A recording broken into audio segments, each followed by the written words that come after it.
Salut tout le monde, j'espère que vous allez bien. On se retrouve aujourd'hui pour une vidéo questions-réponses sur les pratiques ésotériques. Je vous avais mis une boîte à questions sur Instagram il y a un petit peu plus d'un mois et demi, en janvier il me semble, où j'ai répertorié justement vos questions sur les pratiques ésotériques. Donc j'ai tout répertorié, tout est ici. Et donc on va démarrer directement avec tout ce qui est Kundalini. Donc la première question, vivre une Kundalini jeune, est-ce que ça a un sens particulier? Alors, l'énergie de Kundalini, c'est une énergie qui monte tout au long de la vie. Donc en fait, je ne sais pas ce que tu entends par vivre une Kundalini jeune, puisqu'en fait, on vit cette énergie tout au long de notre vie, comme je le disais, et donc par conséquent, elle peut se manifester assez jeune. Ça peut vouloir dire, mais sans faire de généralité, parce que l'énergie de Kundalini, elle peut souvent amener les gens à penser qu'ils sont au-dessus des autres. Il peut y avoir un espèce d'ego spirituel là-dedans. Mais vivre une Kundalini jeune peut signifier effectivement qu'il y a un éveil qui est assez tôt, de manière générale. Maintenant, je ne peux pas faire de généralité. C'est particulier par rapport à toi.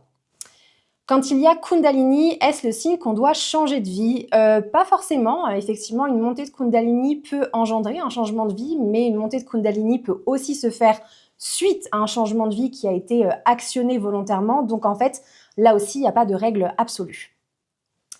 Quand il y a Kundalini, alors quand il y a Kundalini, je suppose que c'est quand il y a une montée de Kundalini, parce que la question est posée comme ça. Je ne sais pas si c'est la même personne qui m'a posé ces trois questions-là qui commencent pareil, mais en tout cas, ça sous-entend quand il y a une montée de Kundalini. Est-ce le signe d'une âme évoluée / en évolution? Alors, encore une fois, est-ce le signe d'une âme évoluée? Pareil, en fait, on peut mettre de l'ego spirituel là-dessus en se disant « moi, j'ai une montée de Kundalini, donc je suis plus évoluée que les autres ».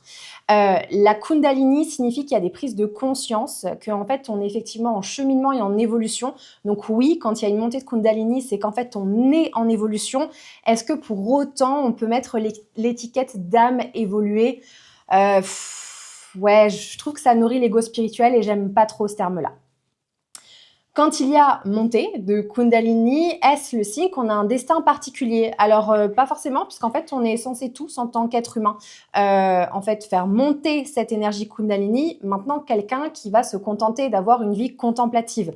Il n'y a rien de négatif là-dedans. J'ai eu des vies antérieures où j'étais dans des vies contemplatives, c'est-à-dire des vies où il ne se passe pas grand-chose, où en fait, on est là, on expérimente, mais on ne vit pas de grands projets, on n'a pas de gros projets de vie, etc. Voilà, ça fait partie parfois de l'expérience d'une âme, d'avoir effectivement cette vie contemplative-là. Pourtant, la montée de Kundalini, elle peut se faire de façon exponentielle pour des personnes qui vont avoir effectivement des gros destins. Mais je le mets encore en parenthèse parce qu'effectivement, là aussi, ça peut donner un côté où moi, je suis évoluée, j'ai une montée de Kundalini, donc forcément, ma mission de vie est importante. La mission de vie de chaque être humain sur Terre est importante puisque chaque être humain participe, que ce soit par son éveil de conscience ou par son non-éveil de conscience, à la conscience collective, puisqu'en fait, on vit dans un monde duel. Donc, est-ce que quand il y a une montée de Kundalini, c'est le signe qu'on a un destin particulier? Oui et non, ça dépend des cas. Quel sens doit-on comprendre quand on vit une Kundalini? Est-ce pour évoluer? Alors le sens, ici je ne peux pas répondre parce qu'en fait ça dépend de la personne. Il y a forcément effectivement une compréhension derrière, il y a des choses qui se manifestent. Est-ce pour évoluer? Oui, toujours.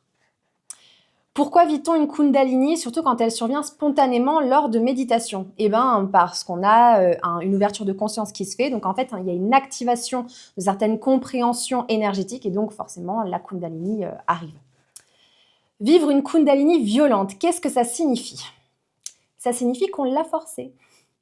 Alors, je ne peux pas ici non plus faire de généralité parce qu'on est 8 milliards d'êtres humains sur Terre et qu'on ne vit pas les choses de même manière. J'entends qu'il peut y avoir des Kundalini violentes quand il y a des personnes qui vont dans le mur trop longtemps et qu'elles ne veulent pas comprendre qu'elles doivent évoluer. Et donc, parfois, mais j'entends que c'est assez rare quand même, parce que c'est quand même assez violent, que dans certains cas, effectivement, la montée de Kundalini peut être activée par le monde invisible, c'est-à-dire par Dieu, d'accord? pour que en fait la personne arrête d'aller droit dans le mur et qu'elle ait en fait une espèce de revirement à 360. Je dirais ça comme ça. Mais dans majorité des cas, vivre une Kundalini violente, c'est une Kundalini qui n'est pas accompagnée, c'est qu'on a fait des choses, on a ouvert des portes où on n'a pas été encadré, où on a eu des pratiques soit accompagnées d'une personne qui a effectivement ouvert une porte et qui ensuite n'a pas su gérer cette porte et qui vous a laissé de côté, ou alors que vous avez vous-même eu des pratiques, etc., qui n'ont pas été encadrées et donc forcément, ça provoque une Kundalini violente. Du coup, on en arrive à la question, est-ce dangereux de forcer la montée de Kundalini? Alors, il y avait entre parenthèses le yoga. Alors, moi, je mets le yoga à part parce que, alors, déjà, je ne connais pas je n'ai jamais pratiqué la Kundalini yoga. Je ne sais même pas si ça se dit comme ça. Si ça ne se dit pas comme ça, je suis désolée d'avance. Mais je mets le yoga à part. J'entends et je vois que le yoga, ça peut faire monter de la Kundalini, mais c'est pas aussi problématique que les sessions d'activation de Kundalini. Je pense que vous avez déjà tous vu sur Internet des ateliers où des personnes en fait font des mouvements en fait avec les mains au-dessus de personnes qui sont allongées pour provoquer en fait la montée de Kundalini. C'est extrêmement dangereux. Ne faites jamais ça, d'accord? Pourquoi? Parce que comme je le disais, si vous n'êtes pas prêt, la Kundalini elle monte tout au long de votre vie, par rapport à vos expériences, par rapport au traitement des blessures, par rapport à ce que vous vivez, ce que vous comprenez. Si vous n'êtes pas prêt à vivre cette montée de Kundalini, en fait, ça ne va pas être gérable pour vous. J'essaie de trouver un exemple, mais j'en ai pas qui me viennent là directement. C'est un peu comme si on vous mettait à faire un marathon, à courir 40 km, alors qu'en fait, vous ne l'avez jamais fait de votre vie. Je pense qu'au bout d'un certain nombre de kilomètres, vous aurez les genoux en compote, vous allez être déshydraté et vous allez être complètement éreinté. Ça peut être même dangereux au niveau vital. Je mettrai ça comme exemple. La Kundalini est-elle adaptée à tout le monde? Les risques et les bienfaits. Alors, la Kundalini est-elle adaptée à tout le monde? C'est quelque chose qui est inhérent à l'humanité, à l'être humain, au développement de la conscience. Donc, oui, elle est adaptée à tout le monde. Quels sont les risques? La provoquer, c'est hyper dangereux parce que si votre niveau de conscience n'est pas prêt à accueillir, il y a une phrase qui dit que le feu de l'esprit brûleront les corps de ceux qui ne sont pas prêts. C'est typiquement ça. Ça peut engendrer une nuit noire de l'âme, ça peut engendrer des douleurs physiques, ça peut engendrer, je vais dire, une espèce de malchance dans votre vie. C'est pas de la malchance, mais en gros, vous n'allez pas jouer avec ces énergies. On va jamais pousser quelque chose ou quelqu'un à faire quelque chose alors qu'il n'est pas prêt, d'accord? Et les bienfaits, quand effectivement on travaille sur soi tout au long de sa vie, qu'on est à l'écoute de ses émotions, à l'écoute de ses blessures, qu'on laisse la Kundalini monter de façon naturelle, d'accord, sans la forcer, effectivement, on va sur un éveil de conscience, une évolution personnelle et même, j'ai envie de dire, transpersonnelle, où on va vraiment avoir quelque chose qui va se transcender à l'intérieur de nous et donc on va pouvoir avoir une vie plus fluide, je dirais ça comme ça. Est-ce que la Kundalini peut être responsable des combustions spontanées? Alors, j'entends oui, mais j'entends que c'est arrivé que une fois et demie, je ne sais pas ce que veut dire le et demi, sur Terre. Les combustions spontanées, si vous ne savez pas ce que c'est des gens qui prennent feu de l'intérieur. Enfin, en fait, c'est des gens qui prennent feu alors qu'ils ne se sont pas immolés, qu'en fait, il n'y a pas eu de générateur de feu. Vous pouvez regarder sur Internet, c'est assez impressionnant. Ça reste assez rare. J'ai pas d'explication là. J'entends pas de où viennent les combustions spontanées. On me dit que la Kundalini peut en être responsable, mais qu'à aujourd'hui, dans l'histoire de l'humanité, une montée de Kundalini a provoqué effectivement un feu, une combustion spontanée à la hauteur de 1 fois et demi. Je ne sais pas ce que c'est le et demi. Je vous donne les infos que j'ai. Penses-tu que des thérapeutes qui provoquent... Alors, que penses-tu, des thérapeutes qui provoquent des montées de Kundalini? Je pense qu'ils jouent avec le feu. Je ne suis pas là pour faire un procès, j'ai mes croyances. Je pense que chacun est libre de faire ses choix de façon éclairée. Néanmoins, comme je disais, en fait, c'est hyper dangereux. On ne joue pas avec les pratiques ésotériques comme on fait une recette de cuisine. En fait, on peut pas... je trouve qu'il y a plein de gens dans la spiritualité qui ont, ou même en dehors de la spiritualité, des gens qui ne sont pas forcément dedans, mais qui ont des pratiques et qui minimisent en fait. C'est un peu comme si vous preniez 2 Doliprane par jour en vous disant « Oh, si un jour j'ai un mal de tête, je le prends en prévention ». On ne prend pas des médicaments comme ça sans avis médical ou sans ordonnance ou juste parce qu'on veut anticiper quelque chose. Et ben c'est pareil avec l'énergétique. En fait, j'ai l'impression que les gens mettent parfois trop de conscience sur les choses énergétiques, c'est-à-dire oh, s'il m'arrive des trucs dans ma vie, c'est forcément que j'ai le mauvais œil. Mais à contrario, ils vont jamais se poser des questions sur certaines pratiques, mettre de la sauge, faire de la pratique de Kundalini, etc. Donc je trouve qu'il y a une espèce de décalage entre la conscience de l'impact que peuvent avoir certaines pratiques énergétiques et la déresponsabilisation qu'on peut utiliser par ces pratiques en se disant oh, bah il m'arrive que des couilles dans ma vie, mais c'est parce qu'en fait c'est le mauvais œil. Ben non, en fait, il t'arrive probablement des choses parce que tu as besoin de comprendre certaines choses et que tu as besoin d'évoluer. Donc ça, c'était pour l'aspect Kundalini. Ensuite, la deuxième partie, c'était sur le pendule et les baguettes de sourcier. Donc, pour le pendule, comment sentir si c'est une réponse de ses guides ou de son soi? Eh bien, on ne demande jamais à ses guides de répondre à des questions. Et je profite de cette vidéo YouTube pour vraiment venir mettre un point d'ordre là-dessus. Les guides sont faits pour guider, les anges gardiens pour protéger. À partir du moment où vous demandez à des guides de répondre à vos questions, vous ouvrez une porte et vous prenez le risque d'avoir des infos de la part d'entités qui se font passer pour vos guides, donc de la fausse lumière. Donc, à titre personnel, je ne pose des questions qu'à mon soi. Si mes guides souhaitent s'exprimer, ils le feront toujours dans un sens qui est pertinent pour moi, sous la forme de signes, sous la forme de synchronicité ou en me proposant quelque chose sur mon chemin. Les rares fois où mes guides se sont positionnés de façon assez forte, c'était une fois pour éviter un accident. J'étais en train de rouler et j'ai entendu change de route. Et donc j'ai bifurqué alors que je prenais toujours le même trajet pour aller au même endroit. Et j'ai changé de trajet et j'ai appris plus tard effectivement que sur la route que j'avais empruntée, il y avait eu un accident à peu près à l'heure dans laquelle je me trouvais dans le secteur. Je pense effectivement qu'ils m'ont invectivé, je ne sais pas si ça se dit comme ça, bref, ils m'ont vraiment donné cette injonction de changer de route pour m'éviter l'accident. Mais sinon, je ne demande jamais, je ne pose jamais de questions à mes guides, je ne les dérange pas pour le pendule ni quoi que ce soit, car ils ne sont pas là pour répondre à des questions. Les guides, c'est pas qui veut gagner des millions, hein, qu'on soit bien d'accord. Ils sont pas là pour répondre à des questions que vous leur posez, ils sont là pour vous guider, les anges gardiens, pour protéger. Donc, si vous voulez poser des questions, vous les posez à votre soi. C'est une des manières les plus sûres d'avoir des bonnes réponses et qui ne soient pas parasités par des entités. Bien sûr, le parasitage n'est pas toujours évitable et parfois on peut se faire parasiter, mais c'est quand même le chemin le plus sûr. Pourquoi je n'ai pas 100% de réponse correcte avec le pendule? Je doute quand je l'utilise maintenant. Alors ici, c'est une question perso, donc c'est difficile pour moi de répondre à une question perso, déjà n'étant pas connectée à toi. Parce qu'en plus, les questions, je les ai répertoriées, mais je ne sais pas qui me les a posées puisque vous avez des pseudo Insta, d'accord? Donc je ne peux pas répondre typiquement pour toi, mais quand on n'a pas de réponse correcte avec le pendule, de façon générale, c'est parce qu'on met le mental dessus. Très souvent, on se tire les cartes ou on utilise le pendule quand on a des peurs, quand on a des doutes, parce qu'on a besoin d'avoir des réponses à des questions qui nous stressent. Et donc forcément, le mental met son petit grain de sel là-dedans et donc ça fait que le pendule peut être parasité par le mental. Donc mon meilleur conseil, ne vous tirez pas les cartes et ne pratiquez pas le pendule ni les baguettes quand vous êtes dans un moment de doute ou de peur.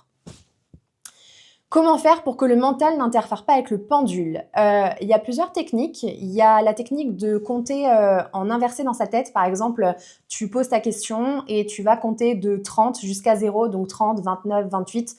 Tu peux aussi faire des mathématiques dans ta tête. Tu peux, observer le soleil, peu importe. Mais effectivement, la plus grande facilité, c'est que de poser des questions sur des sujets sur lesquels vous n'attendez pas de réponse. Donc, encore une fois, je déconseille d'utiliser le pendule pour soi-même parce qu'en fait, en général, on utilise le pendule parce qu'on a des peurs et qu'on a besoin d'avoir des doutes, on a besoin d'avoir des confirmations à nos doutes, pardon. Donc, soit vous allez consulter quelqu'un qui le fait à votre place et pour qui, en fait, la réponse, qu'elle soit positive ou négative, il n'y a pas de poids dessus, ça n'importe peu. Soit vous posez des questions, effectivement, pour une tierce personne, dans le cadre d'un accompagnement, par exemple. Et effectivement, à partir du moment où vous ne mettez pas de poids sur la réponse, vous avez plus de possibilités d'avoir effectivement le mental qui reste au calme. Pourquoi le pendule nous ment-il parfois? Comment savoir quand c'est juste? Eh ben, ça fait écho à ce que je disais précédemment. Le pendule ne ment pas. Le pendule, en fait, c'est des micro-mouvements. Et quand vous posez des questions depuis un espace de peur ou de doute, en fait, vous pouvez influencer les réponses parce que vous mettez un poids sur le résultat. Et effectivement, ben, du coup, comment savoir quand c'est juste? Eh ben, quand on met pas de poids sur les questions qu'on pose. Par exemple, déjà, l'idée, c'est que quand on fait du pendule, on va le calibrer. Donc, en lui demandant de nous montrer son oui, son non, son je ne sais pas, son ne souhaite pas répondre, d'accord? Et ensuite, on va commencer par poser des questions auxquelles nous, on a réponse. Par exemple, est-ce que je m'appelle Elena? Oui. Est-ce que j'ai 42 ans? Non. Est-ce que j'ai des enfants? Non. Est-ce que j'ai un chat? Oui, etc. Et en fait, vous posez des questions, vous le calibrez comme ça, vous posez des questions dont vous avez la réponse, que vous pouvez vérifier, d'accord? Et ensuite, comment savoir quand c'est juste? Bah, en fait, faites-vous confiance. Essayez effectivement d'être bien ancré avant de pratiquer le pendule. Mais bon, le pendule, ça, j'y reviendrai après. Essayez de vous ancrer avant de pratiquer le pendule et surtout, en fait, ne l'utilisez pas pour poser des questions sur lesquelles vous avez des doutes. Par exemple, ne demandez pas à votre pendule si vous devez quitter votre mec ou rester avec, en fait. C'est pas un pendule ou un outil ésotérique qui doit répondre à ce genre de questions. D'accord? Est-ce que tout le monde peut faire du pendule pour soi, par exemple avec son propre bijou? Alors, c'est deux questions. Alors, est-ce qu'on peut faire un pendule soi-même avec un bijou et une mèche de cheveux, par exemple, ou un fil? Oui, on peut, c'est faisable, tout à fait. Est-ce que tout le monde peut faire du pendule pour soi? Eh ben, c'est là où je vous ai dit, j'y reviendrai. En fait, le pendule, comme les baguettes, comme les planches de Ouija, même si les planches de Ouija, elles sont quand même connotées très négatives, mais je le mets dedans, tout ce qui est un outil qui vous sert effectivement à obtenir des réponses est sujet à parasitage, puisqu'on ouvre des portes et que si on n'est pas médium, qu'on n'a pas clairaudience, clairvoyance et qu'on ne sait pas s'ancrer, qu'on n'a pas effectivement une connaissance du pendule et qu'on fait ça un peu parce que c'est les nouvelles tendances New Age, c'est la porte ouverte à toutes les fenêtres. Donc, est-ce que tout le monde peut faire du pendule? Dans la théorie, oui. Dans la pratique, je le déconseille parce qu'en fait, c'est un peu comme si vous me disiez votre voiture elle est en panne et en fait, je vais trifouiller ce qu'il y a dedans et puis je verrai bien. Mais vous n'êtes pas mécano, donc en fait, vous savez pas si ce que vous faites, ça va définitivement tuer votre voiture ou si vous allez pouvoir effectivement la faire marcher. Et ben là, c'est pareil. En fait, vous ouvrez une porte. Si vous n'êtes pas médium, que vous n'avez pas clairaudience, clairvoyance, vous jouez pas avec des énergies que vous ne connaissez pas. Donc, la meilleure façon d'avoir des réponses pour soi, c'est de se connecter au soi et de passer par le moins d'artefacts extérieurs possible. Comment savoir si on est bien protégé avant de faire du pendule ou des cartes? Eh ben, on s'ancre bien. Et c'est une question en fait à laquelle je ne peux pas répondre de façon générale parce que ça dépend des individus. À titre personnel, je sais que je suis une enfant de Dieu et je sais que dans ma pratique, je ne me connecte qu'à mon soi, donc j'ai pleinement confiance par le biais par lequel je passe pour recevoir des infos qui sont justes, parce que je sais checker au niveau énergétique d'où ça vient. L'ancrage aide vraiment beaucoup. Maintenant, clairaudience et clairvoyance, c'est le meilleur outil pour savoir effectivement si on est bien protégé. Le pendule exprime-t-il la vérité ou notre vérité? Eh ben ça dépend, puisque la vérité n'existe pas. Alors, il y a des vérités universelles, du style « le ciel est bleu », et encore, peut-être que un daltonien vous dira qu'il est d'une autre couleur. En fait, je ne sais pas trop ce qu'il y a derrière cette question, mais effectivement, le pendule peut donner un oui sur une vérité, mais en fait, la vérité, c'est souvent subjectif. Donc, est-ce qu'il exprime la vérité ou notre vérité? Ben oui, je dirais ça comme ça. Que penses-tu des vidéos questions-réponses faites avec les baguettes de sourcier? Alors, je répondrai en disant que, encore une fois, les baguettes de sourcier sont faites, comme leur nom l'indique, pour trouver des sources. C'est un outil géobiologique, ce n'est pas un outil de questions-réponses à qui veut gagner des millions. Donc, pour moi, c'est un outil qui est détourné de sa fonction première, donc forcément, il peut y avoir parasitage. Il y a souvent, dans mes abonnés, vous êtes plusieurs à m'envoyer des vidéos d'une personne qui fait des baguettes. Moi, je vois que c'est pas quelque chose de lumineux qui répond derrière. Ça n'engage que ma vérité. Je suis pas très à l'aise. Je pense néanmoins que cette personne est de toute bonne foi. Mais en fait, utiliser les baguettes alors que c'est pas leur fonction première pour poser des questions et avoir un contact avec l'au-delà, je suis pas pour. Donc en fait, de manière générale, ça reprend ce que je disais sur la Kundalini. En fait, on fait pas n'importe quoi avec les pratiques ésotériques. Le pendule, à titre personnel, je m'en sers alors de moins en moins. Je m'en sers uniquement dans les cas de déparasitage. Parce que ça permet d'augmenter ma vibration. Donc, je m'en sers moi pour augmenter mon soi, en fait, tout simplement. Je ne vais jamais utiliser de baguette de sourcier, sauf si un jour je devrais trouver une source sous une maison ou sur un terrain, bien évidemment. Mais je ne vais jamais détourner un outil pour l'utiliser à d'autres fins, parce que ça peut être dangereux. Voilà. On passe ensuite à la section cartes, oracle, tarot, cartomancie. Entre l'oracle et le tarot, lequel préfères-tu le plus et pourquoi? Alors, l'oracle, parce que l'oracle me permet de me connecter à mes infos. Par contre, j'aime beaucoup le tarot pour répondre en oui-non.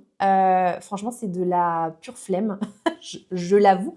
Enfin, c'est de la pure flemme. Non, c'est pas de la flemme, c'est que, en fait, j'ai créé un tirage aujourd'hui où je me sers du tarot pour répondre factuellement en oui-non quand c'est des questions fermées, d'accord? Et ensuite, je détaille avec des oracles. Donc, en fait, ça me permet d'avoir un oui, un non ou un peut-être, le tarot. Mais par contre, c'est un outil que j'affectionne pas. Enfin, j'ai du mal avec la prise en main. En dehors du oui-non, il y a un truc qui me dérange dans le tarot. Je n'arriverai pas à mettre de mots dessus, mais j'ai l'impression que c'est pas toujours utilisé à bon escient dans l'énergétique. Et je suis plus à l'aise avec les oracles de manière générale, donc j'ai mes oracles chouchous. Et du coup, effectivement, les oracles me permettent vraiment, moi, de me connecter à ce que je ressens à l'intérieur. En fait, c'est un support. Il y a des médiums qui utilisent des boules de cristal. Bien évidemment, il n'y a rien qui se manifeste dans la boule de cristal. C'est-à-dire que quand vous allez chez une médium et qu'elle a une boule de cristal, vous allez probablement pas avoir de fumée dedans avec des images. Mais la boule de cristal permet à la médium de se concentrer et de se connecter à son soi pour pouvoir canaliser des infos. Moi, j'ai ça avec les oracles. Donc, en fait, je tire les cartes, mais en fait, on me raconte une histoire et on me montre des choses derrière ça. Donc, effectivement, je me sers des deux et j'ai quand même une préférence pour l'oracle dans la pratique quotidienne, mais je trouve que le tarot est pertinent pour le oui et le non. Est-ce que tout le monde peut faire des tirages de cartes? Alors, là aussi, d'un point de vue purement théorique, oui. Maintenant, quand on n'a pas clairaudience et clairvoyance et qu'on tire les cartes, on ne sait pas à qui on parle. Donc, encore une fois, je trouve que ça doit être fait avec... Enfin, il faut que l'usage soit vraiment fait en pleine conscience, qu'il y ait un bon ancrage et que surtout, on ne pose pas des questions qui sont désouverainisantes. Comme je disais tout à l'heure, vous n'allez pas demander aux cartes si vous devez quitter votre job. Vous allez demander, est-il bénéfique pour moi de changer de travail? Mais vous n'allez pas demander aux cartes, est-ce que je dois changer de travail? Est-ce que je dois quitter mon mec? Est-il bénéfique pour moi de mettre un terme à cette relation? Oui, parce que effectivement, la formulation est-il bénéfique de vous donnera une réponse qui va vous permettre de voir plus clair dans la situation, mais vous restez responsable de la décision, vous restez souverain. Donc, c'est pour ça que je ne réponds jamais quand mes consultants me disent « Est-ce que je dois faire ci ou ça ?» dans les tirages de cartes, quand ils me prennent rendez-vous. Je commence toujours mon vocal en disant « Je reformule ta question ». Et je demande toujours « Est-il bénéfique pour moi ?» Parce que ni moi, ni le tirage de cartes que j'effectue ne sommes une autorité pour décider si vous devez faire quelque chose ou non. Donc, est-ce que tout le monde peut faire des tirages de cartes? Oui, mais d'un point de vue purement théorique, en fait, vous pouvez acheter un jeu de cartes et faire le tirage à la maison. Est-ce que vous allez vous en servir correctement? Est-ce que vous allez rester souverain dans votre pratique? Ben, pas forcément. Notre inconscient peut-il influencer les réponses? Oui. En cartomancie, j'entends toujours. Oui, oui, tout à fait. Et comme je le disais tout à l'heure, quand vous allez être en difficulté, par exemple, je prends la vie de couple parce que c'est vraiment les questions qui reviennent assez fréquemment dans les tirages de cartes. La vie de couple, c'est est-ce que mon histoire d'amour va continuer? Si vous vous posez la question, c'est qu'en général, vous savez qu'il y a un truc qui foire dans l'espace.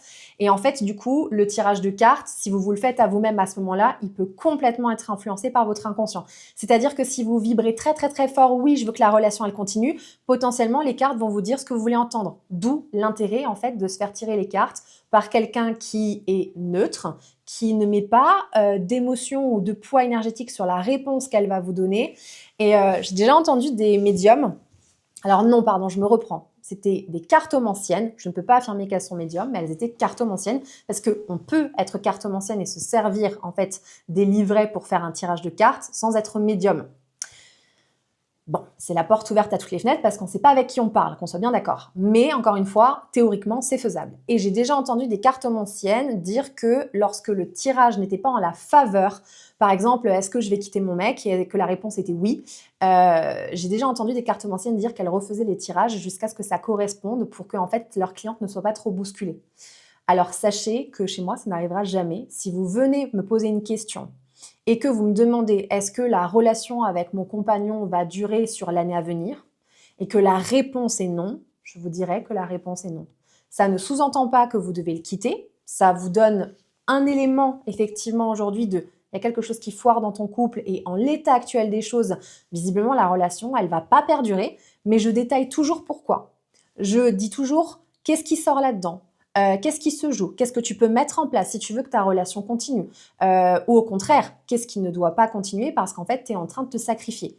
Donc, je donne toujours du contexte pour que vous restiez souverain. Mais effectivement, l'inconscient peut influencer les réponses parce qu'en fait, quand vous faites un tirage de cartes, c'est pour ça qu'il est précisé de ne jamais se tirer les cartes, de ne jamais faire du pendule ou des baguettes quand vous êtes dans des émotions involutives, peur, doute, rejet, rancœur, tout ce que vous voulez, parce qu'effectivement, ça peut influencer le tirage.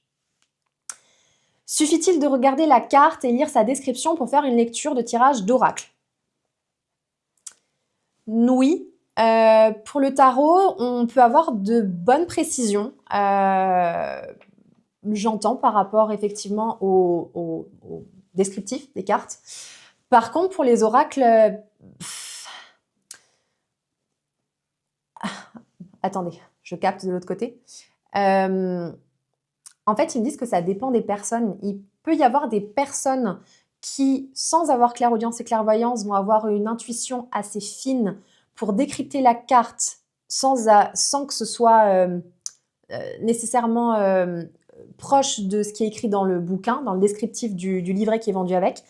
Mais en général, vous pouvez faire des tirages assez simples en lisant les descriptions, mais vous n'arriverez jamais à capter la profondeur. Et du coup, souvent dans les tirages de cartes, par exemple, si vous posez une question sur votre vie professionnelle et qu'en fait, on vous répond sur la vie sentimentale, parce que ça arrive parfois, en fait, vous pensez que votre blocage est dans votre vie pro, alors qu'en fait, c'est dans la vie perso que ça foire.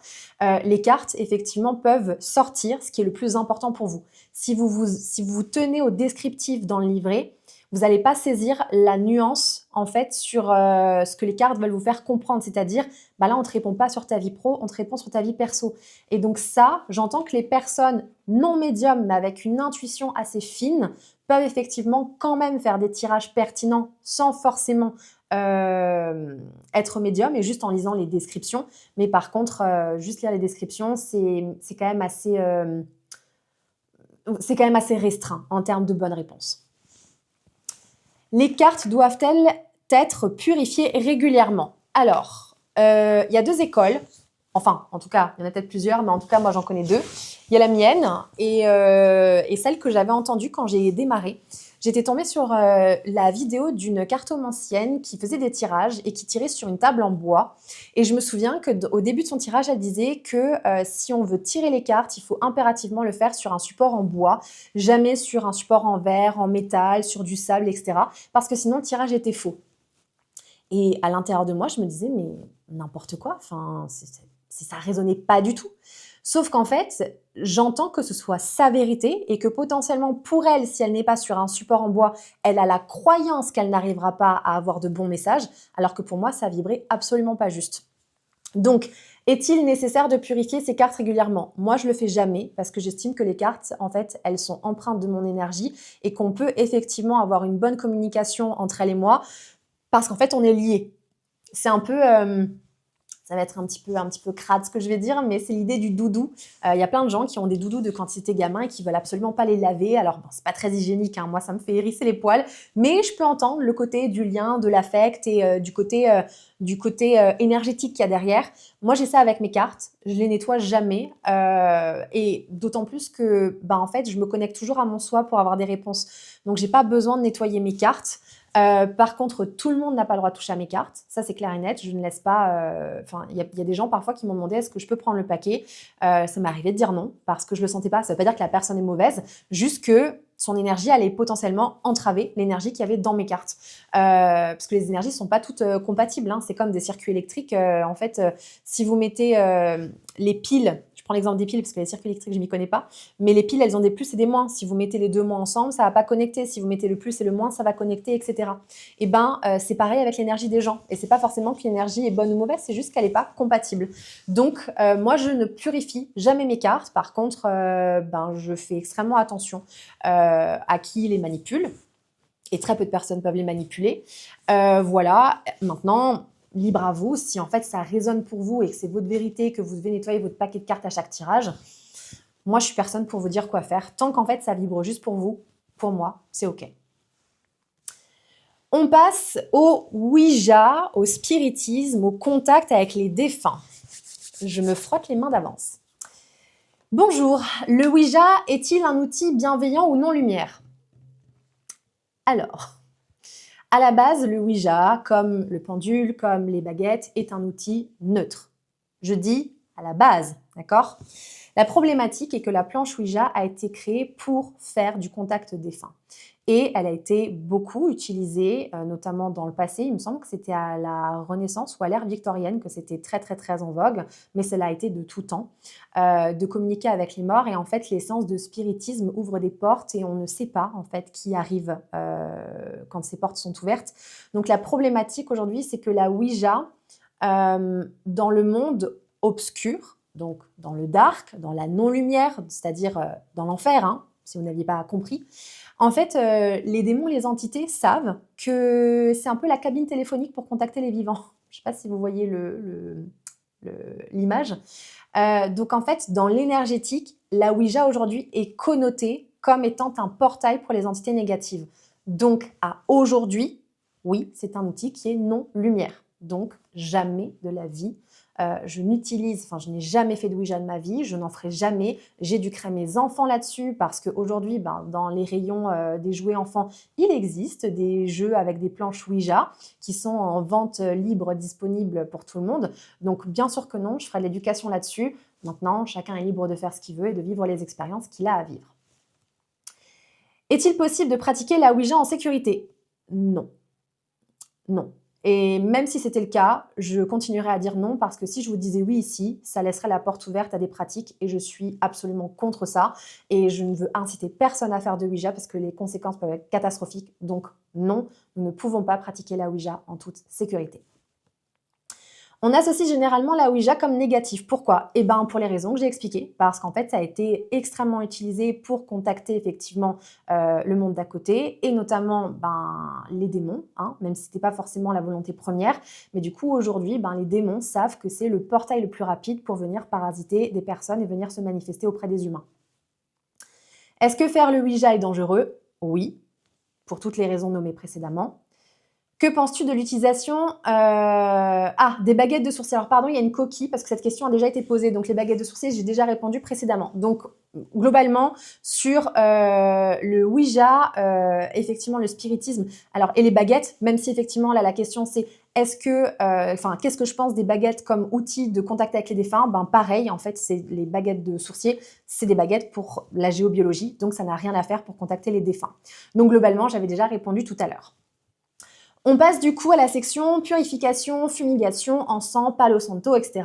Je vous ai fait un post sur l'utilisation de la sauge sur Instagram il y a déjà pas mal de temps. Je vous le remettrai en description de la vidéo.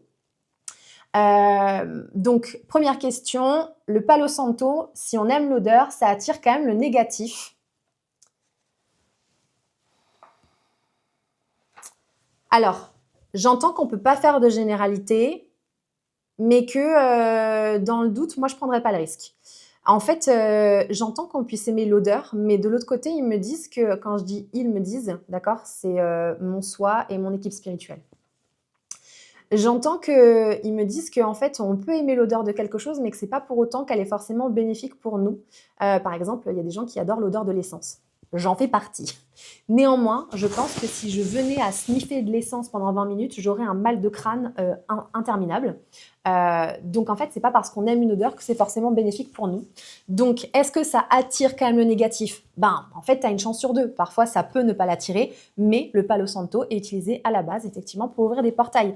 Donc encore une fois, le Palo Santo, ça fait partie des techniques et des gris-gris New Age qui sont hyper à la mode, qui sont utilisés juste même parfois parce que c'est chill, parce que c'est cool, parce que c'est tendance, même par des personnes qui ne sont pas forcément dans la spiritualité, hein, qui sont juste dans le développement personnel. Et en fait, moi personnellement, quand je vois les gens en train de passer du Palo Santo ou de la sauge partout, sans avoir conscience de ce que c'est, ça me hérisse le poil. Donc, je n'utiliserai pas le Palo Santo. Je ne le fais pas pour moi d'ailleurs, à titre perso. J'adore l'encens pour sa senteur. Si j'en crame, est-ce que j'attire de mauvaises énergies? Alors, il y a une différence entre l'encens en résine et l'encens en bâtonnet. L'encens en bâtonnet, c'est pour la senteur, pour le kiff. Si tu aimes l'odeur de l'encens, achète de l'encens en bâtonnet. Ce n'est pas assez puissant pour convoquer quelque type d'énergie que ce soit. Néanmoins, si c'est de l'encens en résine, ce qui est le plus puissant pour purifier et ce dont je me sers pour faire mes nettoyages à la maison, là, oui, tu peux ouvrir des portails. Donc, si tu aimes l'odeur, je t'invite à utiliser les bâtonnets et pas de l'encens en résine. Comment faire une bonne fumigation et quoi utiliser? Alors, comment faire une bonne fumigation? Moi, j'ai ma technique perso que je souhaite pas forcément partager sur les réseaux sociaux, donc je vais la garder pour moi. Néanmoins, il y a quelques petites règles à respecter. Donc, toujours effectivement acheter de l'encens en résine à mettre sur du charbon. Parce que l'encens en résine, en fait, va effectivement procéder au nettoyage, contrairement au bâtonnet, comme je vous le disais précédemment. Et une deuxième règle, c'est de toujours laisser les fenêtres ouvertes. Pourquoi? Parce que en fait, vous nettoyez, vous purifiez votre espace, donc il faut en fait que les énergies puissent être évacuées. Donc vous allez travailler une pièce, vous allez ouvrir les fenêtres, vous allez faire la fumigation. Vous pouvez effectivement passer au niveau des murs. Vous voyez, là derrière, par exemple, je passerai au niveau des murs, etc. Et effectivement, ensuite, je laisserai partir la fumée. Après, moi, j'ai des pratiques, des rituels, des phrases que je dis, mais qui sont propres à moi et que je préfère garder pour moi ici parce qu'elles me sont personnelles, mais vous pouvez trouver votre propre technique, vos propres phrases de purification de maison, mais toujours effectivement dans un lieu qui est aéré et surtout jamais avec les animaux dans la pièce. Donc si vous avez des animaux de compagnie et que vous faites le salon, vous les mettez dans la chambre, vous laissez le nettoyage du salon jusqu'à ce que ce soit parfaitement aéré. Ensuite, vous mettez vos animaux de compagnie dans le salon, puis vous continuez avec les autres pièces et ainsi de suite. D'accord? Quoi utiliser? Eh bien, c'est simple. Encens de myrrhe. Encens de myrrhe, c'est ce qu'on utilise à l'église. C'est l'encens qui est aujourd'hui le plus safe pour nettoyer et le plus efficace. Il y en a d'autres. Moi, je fais des mélanges. J'utilise aussi de l'encens de Sacré-Cœur de Jésus, de l'encens de Saint-Michel et de l'encens de... Comment ça s'appelle? Du Storax. Le Storax, c'est pas pour tout le monde. C'est vraiment quand il y a des entités vraiment démoniaques. Donc, c'est pas pour monsieur et madame tout le monde, sauf si vous êtes effectivement parasité par un démon. Mais déjà, en général, si c'est le cas, je vous invite à faire appel à un professionnel pour vous aider ou à un prêtre exorciste, d'accord? On ne fait pas ce qu'on veut à la maison. Moi, j'ai du Storax parce que je sais l'utiliser, que je suis médium, que je vois les entités, donc je peux le faire. Mais le plus simple, c'est de l'encens de myrrhe. Vous ne pouvez pas vous tromper, de l'encens en résine. Vous pouvez, si vous le souhaitez, accompagner effectivement d'encens de l'archange Gabriel en fonction des purifications que vous voulez faire ou de Saint-Michel. Vous pouvez faire des mélanges sur votre charbon. Après, moi, je les achète en boutique, non pas ésotérique, mais en boutique chrétienne, voilà, pour être sûr des provenances, parce qu'il y a beaucoup de résines qui sont notamment vendues sur Amazon, qui sont coupées avec différents types de choses et qui ne sont pas des résines pures. Voilà, tout simplement.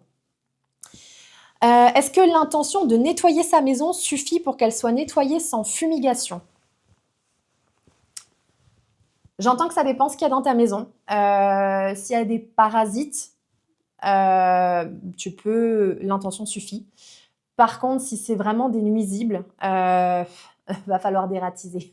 Tu vois, on me montre que par exemple, si tu as des araignées ou des fourmis à la maison, en fait, tu peux les sortir toi-même dehors.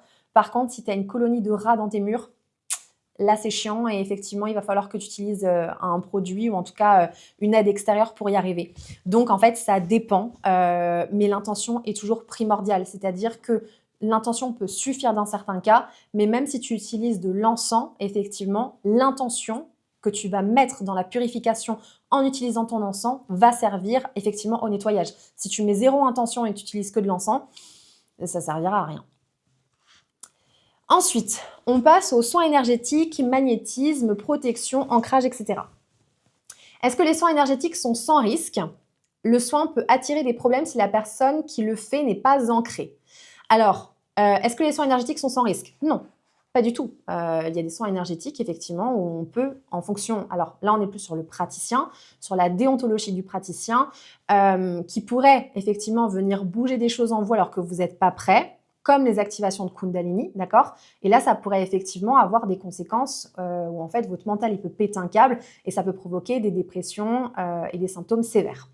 Est-ce que le soin peut attirer des problèmes si la personne qui le fait n'est pas ancrée? Encore une fois, ça dépend. Si votre praticien a une déontologie douteuse et qu'en fait, il fait des choses qui ne sont pas bonnes et justes pour vous, même s'il pense bien faire, hein, il y a une déontologie à avoir, en fait, que vous soyez ancré ou pas, si la personne, elle est clean dans sa pratique, normalement, ça se passe bien. Moi, j'ai des personnes qui viennent en soins et qui, majoritairement, ne sont pas ancrées, d'accord? C'est une des plus grosses problématiques au niveau énergétique.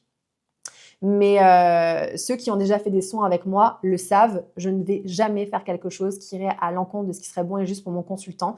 Et parfois, il y a des choses auxquelles j'ai pas accès et je laisse, je ne force pas, je ne vais pas bouger des lignes si je sens qu'au niveau énergétique, c'est pas OK. Donc, en fait, les soins énergétiques, c'est jamais sans risque. On ne fait pas un soin énergétique comme on se pèle une pomme le matin, OK, ou comme on se fait un smoothie, par exemple. Il y a quand même une notion de conscience à avoir derrière. Néanmoins, il faut être sûr de son praticien. Il faut avoir un bon feeling avec lui. S'il y a des choses à un moment donné dans votre échange avec le praticien ou l'énergéticien qui n'est pas OK, où vous sentez que votre souveraineté elle est entravée ou que votre libre arbitre l'est, je changerai de praticien. Est-il nécessaire de se protéger et s'ancrer avant chaque auto-soin? Donc, quelqu'un qui se fait un soin à soi-même. Alors, s'ancrer, oui, complètement. Se protéger, je vais dire oui, parce que vous êtes beaucoup ici, je pense, à vous faire des auto-soins. Donc, je vais dire oui. À titre personnel, je ne me protège pas automatiquement avant les soins, que ce soit les soins que je me fais à moi ou aux autres, parce que je sais que je suis une enfant de Dieu, je connais ma lumière et je sais que rien ne peut m'atteindre. Voilà. Comment se protéger pour pratiquer et comment nettoyer ses jeux, pendules ou autres, s'il te plaît? Alors, comment se protéger pour pratiquer? Ça, c'est propre à chacun. Vous avez la bulle de protection, qui est très bien. Vous avez l'ancrage. L'ancrage, c'est la meilleure protection. Et après, ne pas avoir peur. Si vous faites un soin et que vous avez déjà peur d'ouvrir une porte ou de faire quelque chose de mal, non, ne faites pas le soin. Parce que la peur attire effectivement des énergies qui sont involutives, d'accord? Comment nettoyer ses jeux, pendules ou autres? Alors, moi, je nettoie pas mes jeux de cartes, donc je suis pas une bonne élève là-dessus. Avec la fumigation, encore une fois, l'encens de myrrhe, hein, c'est ce qu'on vous dit. Surtout pas de sauge, surtout pas de palo santo, surtout pas. Pour le pendule, ça dépend. Alors moi, j'utilise qu'un pendule en bois d'olivier. Déjà, le bois en fait ne retient pas les énergies, mais quand je fais des déparasitages qui sont assez lourds, en fait je le nettoie et je le décharge en transformant l'énergie en amour et en la renvoyant à la terre. Voilà. Mais je peux pas donner des tips ici. En fait, ça nécessiterait en fait que vous fassiez une formation à ce niveau-là, que vous fassiez des recherches et que surtout vous trouviez votre propre technique qui vibre juste pour vous. Comment on sait que nos soins énergétiques ont marché ou qu'a posé nos mains à aider? En se faisant confiance. Voilà. En fait, la question comment on sait que nos soins énergétiques ont marché, c'est le mental qui dit je veux la preuve que ce que je fais fonctionne. C'est pas possible parce que il y a des patients, des consultants qui sont incurables. Mais toutes les maladies, en général, sont curables. Il y a cette phrase qui dit il n'y a aucune maladie incurable, il y a des patients qui le sont. C'est la vérité. Quand vous prenez, par exemple, le cancer du sein, vous prenez un panel de femmes qui a un cancer du sein au même stade, elles vont recevoir une chimio, ou en tout cas un protocole qui va être équivalent, qui a été effectivement mis en place par la médecine avec des études qui ont été menées. Pour autant, vous avez des femmes qui vont avoir des récidives, des rechutes de ce cancer, des femmes qui vont être 100% guéries toute leur vie et des femmes qui vont en mourir. En fait, on ne peut pas savoir comment ça va évoluer, mais la question de comment on sait que nos soins énergétiques ont marché, c'est qu'on ne se fait pas confiance, qu'en fait on a potentiellement un syndrome de l'imposteur et que notre mental veut des résultats. Je vous donne ce petit tips, si vous êtes énergéticien, si vous attendez le résultat, vos soins ne fonctionneront pas. Parce que la vie vous mettra à l'épreuve et vous dira, tant que tu ne te fais pas confiance, ça ne pourra pas marcher. Donc, l'expérience te donnera effectivement des consultants auprès desquels il n'y aura pas de résultat pour que tu arrêtes de remettre ton pouvoir entre les mains de ce résultat que tu attends. J'espère que c'était clair parce que c'était un peu vandamnesque ce que j'ai dit. Donc, comment on sait que les soins énergétiques ont marché ou qu'à poser nos mains a aidé? En général, il y a effectivement le soulagement du consultant. Après, il y a des consultants avec qui ça ne prend pas, comme je le disais, hein, ça peut arriver, mais si ça ne fonctionne pas, soit c'est que vous êtes trop dans le mental, soit c'est que vous êtes dans le syndrome de l'imposteur, soit c'est qu'effectivement, vous ne vous faites pas confiance et donc la vie vous met sur un chemin des épreuves pour vous montrer que, en fait, si vous ne croyez pas en vous, ça ne peut pas fonctionner. Je crois que c'est, je suis même sûre que c'est Jésus qui disait, mais je ne me souviens plus exactement de la phrase. Je crois que la phrase, c'était si vous croyez très fort en un grain de sable, vous pourrez déplacer des montagnes. C'est pas ça. La phrase exacte, je l'ai plus en tête, mais c'est une question de foi. Si votre foi fait seule, ne serait-ce que la taille d'un grain de sable, vous serez en capacité de déplacer des montagnes. Voilà, je vous laisse méditer là-dessus. Est-ce que les mains rouges qui brûlent, c'est le signe de magnétisme? Non, ça peut être signe d'une maladie. Je rigole, petite joke. Je sais pas, ça dépend en fait. Ça peut effectivement être un signe de magnétisme. Ça peut aussi être un signe que tu as clairsentience. Pas du tout. Clairsentience, non, clair touché, pardon. Rien à voir. Et que effectivement, tu peux capter des zones énergétiques où il y a des failles sans pour autant avoir de magnétisme. Tu peux les corriger autrement qu'avec le magnétisme, mais ça peut être comme une espèce de détecteur de métaux, je dirais ça comme ça. Les détecteurs de métaux sur la plage, c'est ceux qui vont commencer à biper quand il y a des trucs dans le sol. Et les mains qui chauffent, ça peut être effectivement un signe que tu sens qu'il y a un organe qui est dévitalisé, que en fait il y a un trou énergétique, qu'il y a une blessure qui s'est manifestée dans tel et tel organe ou à tel ou tel endroit du corps, pardon. Donc en fait, ça dépend, c'est pas forcément automatiquement un signe de magnétisme. Comment savoir si on a une prédisposition à exercer une de ces pratiques? En général, tu le sais. Hein. Je veux dire, tu le sais. Si tu te poses la question, c'est que probablement tu ne l'as pas, ou alors que tu ne te fais pas confiance, mais en général, tu le sais. Y a-t-il des pratiques à éviter, considérées comme bienfaisantes, mais jouant avec des énergies dark? J'aime bien ce genre de questions, mais ça m'embête parce que moi, je n'ai pas la vérité absolue et je ne suis pas là pour faire le procès, le tribunal de qui que ce soit. Je ne suis pas là pour dire qu'une pratique est meilleure qu'une autre, ce n'est pas le sujet. Mais bon, la question a été posée, donc je vais y répondre. Le Reiki, pour moi. Le Reiki a été malheureusement manipulé par des énergies très dark, et ce qui fait que même si aujourd'hui vous avez un praticien en face de vous qui a la meilleure intention du monde, l'énergie Reiki n'est pas folle. Voilà pour l'aspect soins énergétiques. On passe à la section religion et foi. J'ai hâte de lire vos questions. Donc, bonjour Elena, certaines pratiques entrent-elles en conflit avec la religion? Oui. La Ouija. J'allais dire les baguettes quand on fait appel au contact défunt, etc. Oui. En fait, tout ce qui va ouvrir des portails où on peut inviter Satan et ses démons à venir dans notre espace sont effectivement en conflit avec la religion. Parce que la religion, c'est relier les gens, c'est être dans la foi, dans l'amour de Dieu. On ne peut pas être dans l'amour de Dieu et vouloir faire appel à des énergies négatives pour recevoir des messages. Donc, oui. Ces pratiques-là qui sont détournées, qui ne sont pas utilisées de base pour ce qu'elles sont en réalité. Ensuite, pourquoi beaucoup disent que la Bible n'autorise pas ces pratiques? Entre parenthèses, je n'ai pas lu la Bible, donc la personne qui me pose la question n'a pas lu la Bible, donc elle me demande mon avis. Alors, j'ai pris des notes pour ne pas me tromper, d'accord? Il faut savoir que effectivement, dans l'Ancien Testament, il est interdit assez sévèrement, de pratiquer des pratiques ésotériques, de la magie, sous peine de mort par lapidation. quand même assez violent. Donc il s'agit en fait des pratiques divinatoires, de l'astrologie, de la médiumnité, des tirages de cartes, etc. Parce que effectivement, selon le Deutéronome, d'accord, ça porte atteinte à la souveraineté de Dieu.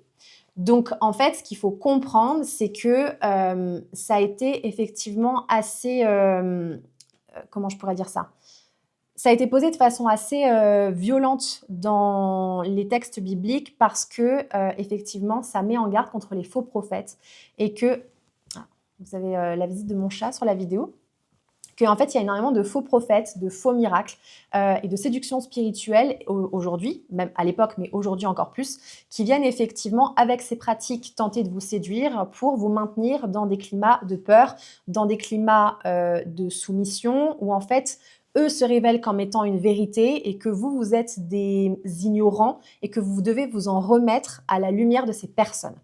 Donc ici, effectivement, dans le Deutéronome notamment, mais aussi dans d'autres passages dans l'Ancien Testament, effectivement, l'idée, c'est que tout ce qui est spirituel n'est pas forcément issu de Dieu et que par conséquent, l'Église, la Bible, recentre l'accès à Dieu sur la prière, la confiance, le discernement, plutôt que des techniques qui peuvent être séduisantes pour obtenir des informations cachées. Donc en gros, la façon dont moi je le reçois, c'est que en fait tout dépend de l'intention que vous y mettez. Quand vous cherchez à faire des contacts défunts, pardon, tu veux dire bonjour, c'est ça? Quand vous cherchez à faire des contacts défunts, posez-vous la question de pourquoi vous voulez recevoir un contact défunt. En fait, quel est le but derrière et surtout, en fait, pourquoi est-ce que vous ressentez le besoin de pratiquer avec des objets, avec de la Ouija, avec ce genre de choses? En fait, c'est forcément qu'il y a une part de vous qui est, comment je pourrais dire, pas dans la foi, justement. Non pas que le contact défunt n'est pas pertinent, je veux dire, moi, j'en fais pas à titre personnel. Par contre, ça m'est arrivé, et ça m'est arrivé encore avant-hier, lors d'une séance, effectivement, de recevoir un message de la part d'une personne où j'ai eu son prénom et je l'ai transmis, effectivement, à ma consultante. Mais c'était dans un cadre d'accompagnement et ça s'est présenté comme ça. Je ne vais jamais chercher à ouvrir des portes. Pour moi, les défunts, ils sont morts, on les laisse en paix. Ils ont eu assez de leur vie pour galérer. S'ils ont quelque chose à me dire ou s'ils ont besoin d'aide, bien évidemment, je suis là pour les aider, mais je ne vais jamais chercher à provoquer le contact défunt. Donc, effectivement, la Bible n'autorise pas ces pratiques parce qu'il y a des dérives, malheureusement, et aujourd'hui d'autant plus avec le New Age, avec le fait qu'on fasse des montées de Kundalini, avec le fait qu'on fasse des contacts défunts à l'aide de baguettes de sourciers qui ne sont absolument pas faites pour, qu'on va effectivement toujours chercher à avoir réponse à tout sans être dans la foi. Et en fait, c'est là où, pour moi, c'est assez pertinent, mais c'est assez touchy d'en parler parce qu'effectivement, la Bible, elle est quand même assez directive à ce sujet et je trouve que ça serait bien de ramener un petit peu de souplesse là-dedans.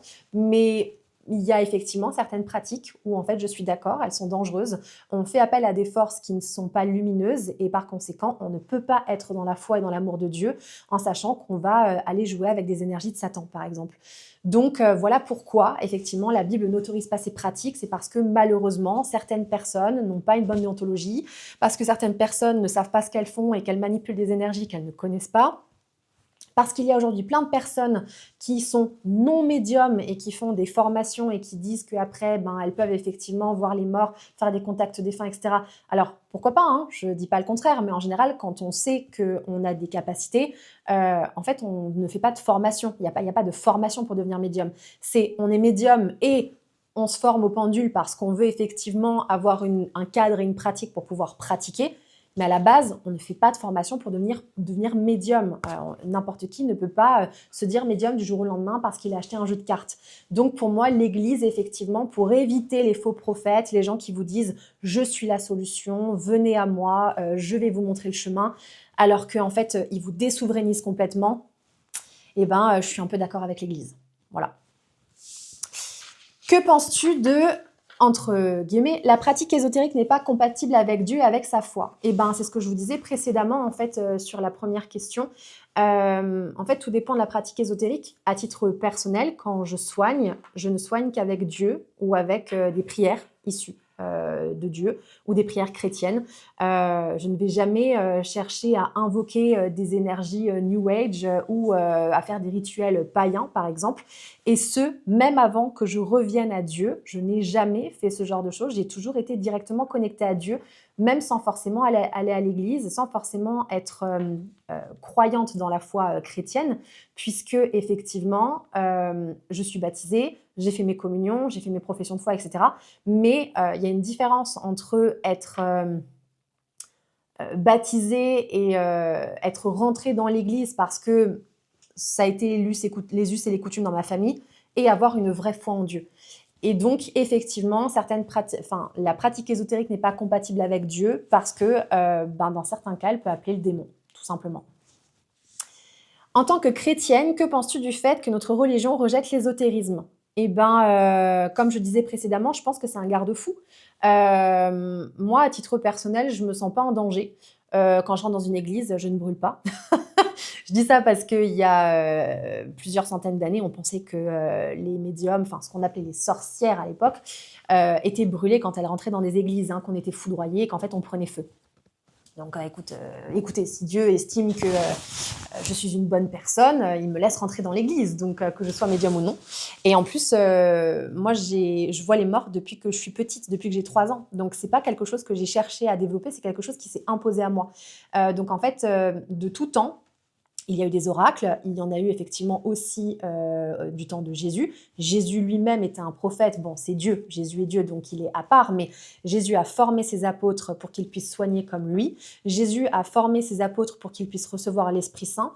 Donc on peut tout à fait, enfin pour moi en tout cas, il y a un pont entre l'énergétique, le fait effectivement d'avoir des informations et d'être un oracle moderne, en étant effectivement chrétienne. Mais par contre, il faut faire hyper attention aux pratiques occultes, bien évidemment. Beaucoup de témoignages chrétiens critiquent toutes ces pratiques New Age ésotériques. Qu'en est-il? Alors, je ne comprends pas le qu'en est-il. Je ne sais pas ce que tu attends comme réponse, mais je comprends que effectivement certaines pratiques New Age posent problème, notamment tout ce qui est associé au pentagramme, etc. C'est comme ça qu'on dit. Bref, il y a beaucoup de signes aujourd'hui qui sont occultes, qui sont utilisés par les sorcières modernes qui pensent potentiellement bien faire et qui en fait ouvrent des portails à des trucs vraiment pas cool. Et je pense qu'on n'a pas besoin de ça sur Terre. Donc encore une fois, faisons attention à ce qu'on fait. Moi, j'utilise en termes de symboles uniquement le sceau de Saint-Benoît quand j'en ai besoin, mais après, je n'utilise aucun autre symbole. En fait, tout passe par moi, par mon soi, par Dieu, par l'amour inconditionnel. Je ne vais absolument jamais chercher à me connecter à des choses New Age pour soigner les gens. Donc le qu'en est-il? Je ne sais pas ce qu'il y a derrière cette question, mais en tout cas, je pense qu'il faudrait ramener de la souplesse dans l'Église, dans la chrétienté, ne pas mettre tout le monde dans le même sac. Encore une fois, je ne suis pas là pour faire le procès de qui que ce soit des personnes qui sont dans le New Age ou des personnes qui sont dans une foi catholique très pieuse. Mais je pense que le plus important pour moi, c'est le message de Jésus. Et Jésus s'est assis à table avec des prostituées. Jésus a lavé les pieds de certaines personnes, de certains malades, de certains de ses apôtres. Il a guéri des lépreux. Là où les hauts sommets religieux de l'époque rejetaient ces gens-là. Donc, pour moi, Jésus n'aurait sûrement pas tourné le dos à un médium. Voilà. Pour terminer, l'expérience. Que penses-tu de l'hypnose régressive ésotérique, leur conception du monde subtil? Cela vibre juste pour toi. Alors, l'hypnose régressive ésotérique, je trouve que c'est un super outil parce que ça offre un cadre, encore une fois, avec des praticiens qui ont une déontologie, qu'on soit bien d'accord. Ça offre un cadre justement pour aller explorer les vies antérieures ou faire des enquêtes quand on n'est pas médium. Moi, je suis formée à l'hypnose régressive et c'est vraiment quelque chose que j'ai adoré, mais je le pratique pas parce qu'étant médium, j'en ai pas besoin. Leur conception du monde subtil, je suis pas sûre de comprendre ce qu'il y a derrière cette question. C'est pas assez précis, donc je vais avoir de la difficulté à répondre. Est-ce que cela vibre juste pour moi? Je regarde beaucoup les vidéos de Mathieu Monade sur YouTube. Si vous ne les connaissez pas, allez voir Mathieu Monade. Il fait partie de l'équipe Au Sol, OSOL, et ils font des enquêtes sous hypnose régressive. Et en général, on a les mêmes infos à quelques semaines d'intervalle.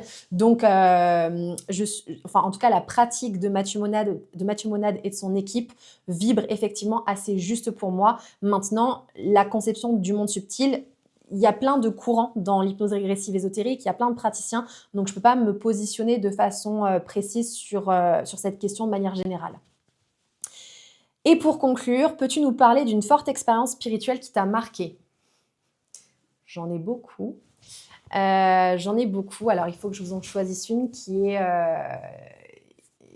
pertinente, qui est suffisamment impactante. Je vais choisir une des grosses dernières que j'ai en date, où j'ai dit à Dieu que je ne remettrai plus jamais en question son existence. En gros, un de mes amis s'est séparé de sa femme il y a bientôt 2 ans maintenant. Et on a repris contact suite à leur séparation et il est venu à la maison et j'essaie de vous la faire courte. Il a flashé sur une de mes consultantes sur Instagram. Il me dit « Ah tiens, tu la connais, etc. » Je dis « Oui, c'est une de mes consultantes. » Et il flash dessus. Et je lui dis « Mais oui, mais moi, c'est ma consultante, je ne peux pas te la présenter. Ça ne se fait pas. Je veux dire, j'ai une déontologie, je ne peux pas mettre en contact 2 personnes, même si vous vivez au même endroit, parce qu'ils vivaient tous les 2 dans la même région. » Et je lui dis, c'est pas possible. Et donc, on en parle, etc. On va boire un coup avec des amis parce qu'il était, lui, pour quelques jours à la maison. Et on parle de cette histoire et tout. Et puis, on se dit, mais comment est-ce qu'on pourrait introduire la chose alors que, ma posture de thérapeute fait que c'est très délicat pour moi. Et lui, vraiment, il a un coup de cœur. Il se passe un truc, il voit sa photo, il se passe quelque chose, etc. Et ne sachant pas quoi faire, je suis à table. Donc, j'ai 5 témoins auprès de moi, d'accord? Des personnes dans la spiritualité et d'autres pas du tout. Et je dis à voix haute, Dieu, si X et X, donc mon ami et cette consultante, doivent se rencontrer, je veux que cette consultante prenne rendez-vous avec moi dans les 7 jours à venir. Sachant que cette personne n'avait pas pris rendez-vous depuis, là on était fin décembre, donc à Nouvel An, et cette consultante n'avait pas pris rendez-vous depuis septembre dernier. Donc c'est pas quelqu'un qui prend rendez-vous toutes les semaines, qu'on soit bien d'accord. Et donc je dis voilà, si X et X doivent se rencontrer, je veux que effectivement ma consultante prenne rendez-vous dans les 7 jours à venir. Et donc mon ami rentre chez lui. Fin de vacances arrivent et j'ai une notification sur mon téléphone et cette fameuse consultante prend rendez-vous avec moi 3 jours après ma demande. Donc j'envoie la capture d'écran à mon ami. Lui, il devient un peu pâle parce que il n'a jamais porté de jugement sur ce que je faisais, mais je pense qu'il est ouvert sur certaines choses, mais il y a quand même des choses où il doit se dire parfois que j'ai un peu fumé. Et là, il devient un peu pâle et il me dit « Non, mais c'est pas possible, en fait, t'as demandé à Dieu. » Et je dis « Bah oui, Dieu a parlé, donc maintenant, voilà. » Et très difficile, du coup, de lancer la discussion. Et donc, je dis la vérité à ma consultante. Donc, je réponds à sa demande de rendez-vous et je lui dis « Voilà, faut que je te dise un truc. J'ai un ami qui a flashé sur toi. Vous vivez dans la même région. » Et je lui dis « Voilà, ne sachant pas comment faire, j'ai demandé à Dieu qu'il se manifeste et que tu prennes rendez-vous dans les 7 jours si vous deviez vous rencontrer. » Et elle m'a dit « C'est fou parce que ton ami m'a ajouté sur Instagram et quand j'ai vu sa photo de profil, j'ai eu un super bon feeling. » Et voilà, je vous fais la version courte. Ça fait plus d'1 an qu'ils sont en couple, qu'ils vivent ensemble et qu'ils ont décidé aujourd'hui de partir vivre dans un autre pays. Donc ça a été un truc où déjà il y a eu des témoins parce que j'ai 5 personnes qui peuvent attester que j'ai fait cette demande auprès de Dieu à la terrasse d'un café à Aix-en-Provence un 30 décembre et qu'effectivement il y a eu cette prise de rendez-vous dans les 7 jours et que c'est 2 personnes qui sont faites pour être ensemble. J'ai l'autorisation de raconter cette histoire. J'avais dit que je la mettrais dans un livre que j'écrirais un jour, donc j'ai l'autorisation. Mais voilà, je me souviens que quand ça s'était passé, j'avais dit à Dieu, plus jamais je ne remettrai ton existence en question. Non pas que je la remette en question, mais parfois j'ai des coups de mou, parfois il y a des trucs qui vont pas dans ma vie et je me dis, voilà quoi, je perds la foi. Et depuis cette expérience, je sais qu'il est là, qu'en fait tout est juste et que quoi qu'il arrive, en fait, si Dieu existe, je ne peux pas le dire autrement. Donc, je pense que c'est une des plus fortes expériences spirituelles que j'ai vécues. J'en ai vécu plein d'autres. J'en vis encore au quotidien. Je veux dire, quand je suis dans un rendez-vous en séance et que j'entends le nom d'un défunt et que la personne me dit oui, c'est quelqu'un de ma famille, il est décédé il y a tant et tant de temps, ça fait partie des expériences que j'ai. Mais vraiment, cette demande que j'ai formulée à Dieu et le fait que ça se soit passé, ça a été incroyable. Et puis surtout, je suis très contente parce que du coup, mon ami est aujourd'hui très heureux dans sa vie. Ma consultante aussi, enfin maintenant c'est une consultante amie, donc du coup voilà, c'est quelqu'un qui est dans ma vie aussi aujourd'hui de cette manière-là. Et ça m'a permis de comprendre que effectivement Dieu est grand et que rien ne peut nous arriver, qu'on est protégé et qu'en fait il fera toujours les choses de manière à ce que ce soit bénéfique pour nous, même quand parfois ça ne se passe pas comme on veut, c'est toujours parce qu'il y a un plan derrière et qu'en fait on n'est jamais tout seul. Voilà, on termine cette session là-dessus. C'était assez long, donc merci d'être resté. Merci pour votre présence et pour toutes vos questions hyper intéressantes. Il y aura peut-être d'autres formats de ce type sur d'autres sujets. Si vous avez des questions, vous pouvez les mettre en commentaire. J'essaierai de répondre à toutes vos questions. Voilà, une fois que la vidéo sera publiée, je vais vraiment jeter un coup d'œil pour essayer de répondre au mieux à vos questions. En tout cas, merci beaucoup pour votre présence. Si cette vidéo vous a plu, n'hésitez pas à vous abonner, à cliquer sur like, à partager cette vidéo. Ça aide les créateurs de contenu comme moi. Et puis, je vous souhaite une très bonne continuation et je vous dis à très bientôt. Bisous!